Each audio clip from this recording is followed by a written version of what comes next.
Hi, everybody. Ian Bremmer here around your world in 180 seconds. I have your questions lined up right here. So let's get started. Number one, with Iran's hardline president-elect, is reviving the nuclear deal still possible? It's not just possible. It's probably one of the safest geopolitical bets around the world today, because not only the Iranian president-elect, but also the supreme leader who really runs the country, all in favor of going back to the deal as it was in force under the Obama-Biden administration.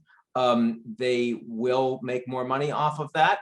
They're not going to expand it. They're going to be limited. They don't even want to expand the timeline, never mind include other issues like support for proxies in the region, terrorist organizations, ballistic missile development, all of that. But I'd be really surprised if by the end of the year, heck, by the end of the third quarter, we don't see the Iranians back in the Iranian nuclear deal. China's longest serving US ambassador is retiring, expected to be replaced by a wolf warrior diplomat. What signal is China sending? Well, I mean, they're signaling that it's not going to be any easier between the United States and China. The US administration now views China as their principal adversary.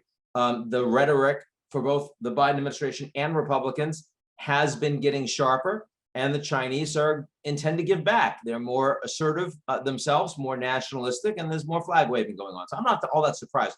The question will be, do they do this as well in ambassadorial appointments to US allies around the world? I mean, if we were to see that in Europe, for example, that would surprise me, but it does seem to be where the diplomacy is going. Having said that, China's ambassador to Japan is all about engaging Japanese corporations, showing them that China can have a great relationship with the corporates. They should be investing more in China.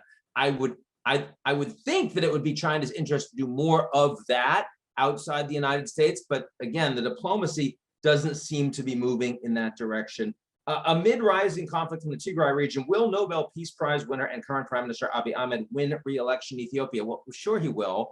But in part, that's because a lot of those that oppose him are not participating in this election. That's part of what happened in Tigray, where the elections were postponed, the federal elections, and they decided, breakaway region, heck, we're just going to have our own elections. And that ended up leading to a lot of fighting and massive human rights violations, ethnic cleansing as well on the part of the Ethiopian government, some support from Eritrean army from across the border.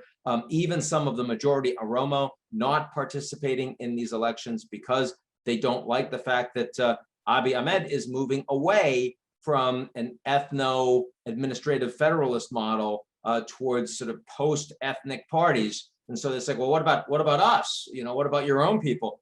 So elections go forward, but do they lead to more stability in one of the most exciting growth economies in Africa? The answer probably right now is no. So that's it. World in 180 seconds. Talk to you guys all real soon.